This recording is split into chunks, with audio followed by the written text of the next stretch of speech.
आज हम बात करेंगे rate of change of velocity के बारे में। जब कोई ऑब्जेक्ट स्ट्रेट लाइन पर यूनिफॉर्म मोशन में हो तो टाइम के साथ वेलोसिटी कांस्टेंट रहता है। इस केस में किसी भी टाइम इंटरवल में ऑब्जेक्ट के वेलोसिटी में चेंज जीरो होता है, जबकि नॉन यूनिफॉर्म मोशन में वेलोसिटी टाइम के साथ बदलता रहता है। इसका वैल्यू डिफरेंट टाइम पर और डिफरेंट पॉइंट्स पर अलग अलग होता है। इस तरह किसी भी टाइम इंटरवल पर ऑब्जेक्ट के वेलोसिटी में होने वाला चेंज जीरो नहीं होता है। क्या अब हम ऑब्जेक्ट के वेलोसिटी में चेंज को एक्सप्रेस कर सकते हैं?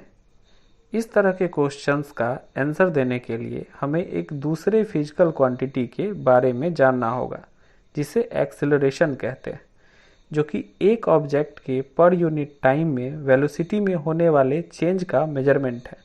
यानी acceleration is equal to change in velocity by time taken होता है।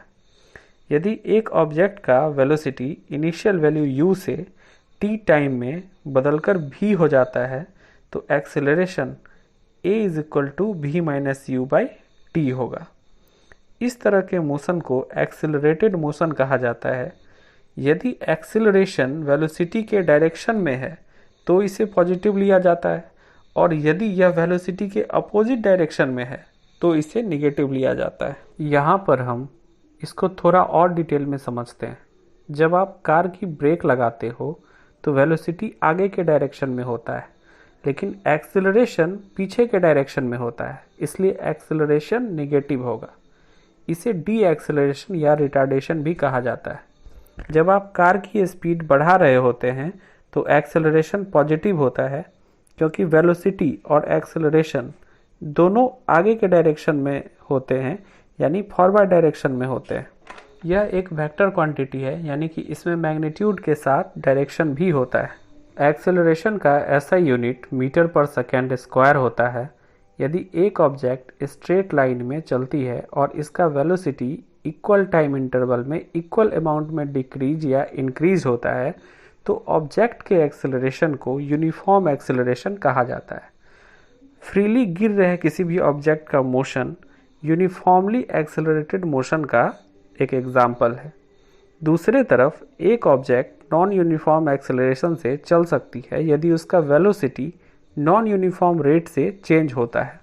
एग्जाम्पल के लिए, यदि एक कार स्ट्रेट रोड पर चलते हुए इक्वल इंटरवल ऑफ टाइम में अनइक्वल रेट से स्पीड को चेंज करती है, यानी स्पीड को इंक्रीज या डिक्रीज करती है, तब कहा जा सकता है कि कार नॉन यूनिफॉर्म एक्सेलरेशन के साथ मूव कर रही है।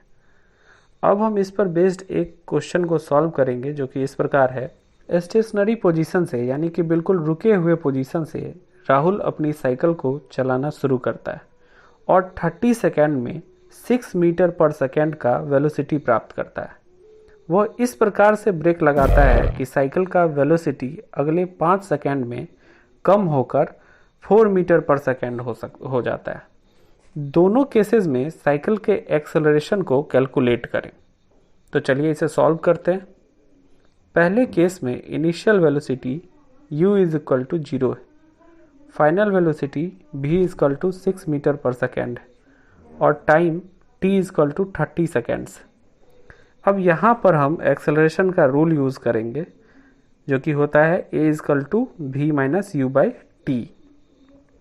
u, v और t की गिवन वैल्यूज़ को इस इक्वेशन में हम पुट करेंगे तो इक्वेशन कुछ इस प्रकार आएगा। a is equal to 6 metre पर सेकेंड माइनस 0 मीटर पर सेकेंड बाई 30 सेकेंड। इसको सॉल्व करेंगे तो आएगा 0.2 मीटर पर सेकेंड स्क्वायर।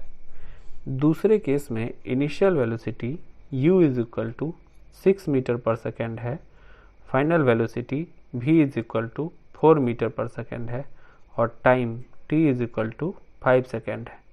यहाँ भी हम एक्सेलरेशन का रूल यूज़ करेंगे तो ये हो जाएगा a is equal to 4 metre पर सेकेंड माइनस 6 मीटर पर second by 5 second is equal to minus 0.4 metre पर सेकेंड स्क्वायर।